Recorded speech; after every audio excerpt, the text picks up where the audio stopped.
Hi everyone. Welcome back to my channel. So, మనం RRB, JEE, CBT 1 result కోసం wait చేస్తున్నాం కదా! అసలు ఎక్స్‌పెక్టెడ్ కట్ ఆఫ్ అనేది ఎలా ఉంటదో చూస్తాం. సో, ఆల్ జోన్స్ మాట. So, mainly Secunderabad.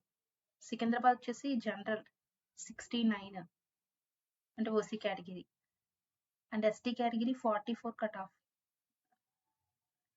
ఎస్సీ వచ్చేసి 55 అండ్ ఓబీసీ ఈసారి హైగా ఉంది 63. అంటే ఎక్స్‌పెక్టేషన్ అంటే ఇప్పుడు మనకి ప్రిలిమ్స్ ముందు మాక్ టెస్ట్ ఎలాగా అంటే ఇదే ఫిక్స్ అని కాదు. మేబీ ఎక్కువ అవ్వచ్చు, తక్కువ అవ్వచ్చు. సో, అనాలిసిస్ ప్రకారం అయితే ఇన్ఫర్మేషన్ ప్రకారం సికింద్రాబాద్ జోన్‌లో ఈసారి ఓబీసీ కేటగిరీ 63+ ఉండేలా ఉంది. అండ్ లాస్ట్ టైమ్ వచ్చేసి చెన్నై. చెన్నై వచ్చేటప్పటికి ఓబీసీ కేటగిరీ 70+ తీశారు. అండ్ ఈసారి తక్కువ ఉంది. అండ్ ఏంటి ఓసీ కేటగిరీ వచ్చి 62. అండ్ సో, ఫర్ ఎగ్జాంపుల్ ఇప్పుడు సికింద్రాబాద్ చూడండి ఇది. సికింద్రాబాద్ స్టార్టింగ్ 50 నుంచి స్టార్ట్ అయింది కట్ ఆఫ్ అనేది. అండ్ అప్ టు 73 వరకు తీశారు. అండ్ ఓసీ కేటగిరీ వచ్చేసి 62 నుంచి స్టార్ట్ అయింది. అండ్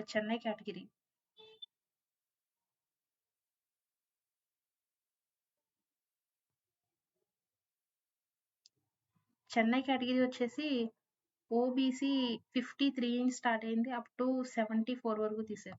అండ్ ఓసీ కేటగిరీ వచ్చి హైగానే తీశారు.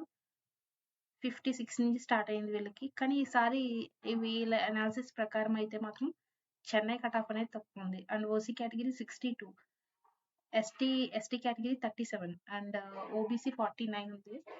నెక్స్ట్ వచ్చేసి కొంతమంది ముంబై అహ్మదాబాద్ కామెంట్ చేశారు. కొంతమంది 66 cut off general and ST 44 and OBC 61. Bengaluru OBC వచ్చేసి 49 ఉంది. And Mumbai category OC category general 64 and OBC category 56 ఉంది. సో, మెయిన్‌లీ ఈసారి అయితే సికింద్రాబాద్ ఓబీసీ 63 ఉంది. సో, ఇది మనం కన్ఫర్మ్ అని మనం చెప్పలేం. కానీ ఏంటంటే ఇది ఒక ఇన్ఫర్మేషన్ అనాలిసిస్ ప్రకారం అయితే వచ్చిన కట్ ఆఫ్స్ ఇవి. సో, మెయిన్‌లీ 2029 ప్రాసెస్ అయితే CBT 1, CBT 2 document verification, medical examination. So, మీకైతే లింక్ అనేది ప్రొవైడ్ చేసిన తర్వాత అయితే మీరు అఫీషియల్ వెబ్‌సైట్‌లో సో, ఇందులో ఈ వెబ్‌సైట్‌కి వెళ్ళి మీ జోన్ ఏంటి, సికింద్రాబాద్ జోన్ అయితే సికింద్రాబాద్ జోన్ క్లిక్ చేయండి. అండ్ డైరెక్ట్ పీడిఎఫ్ దగ్గర మీకు ఫైండ్ అనే దగ్గర మీ నెంబర్ అనేది ఎంటర్ చేస్తే సో, ఆ నెంబర్ అనేది మీకు అందులో కనిపిస్తే మీరు ఎలిజిబుల్ అని. సో, అందులో మీకు కనిపించట్లేదంటే సో, నాట్ ఎలిజిబుల్ అని అర్థం. సో, అంతండి. ఎవరైతే సబ్స్క్రైబ్ చేయలేదో సబ్స్క్రైబ్ చేసుకోండి. Thank you.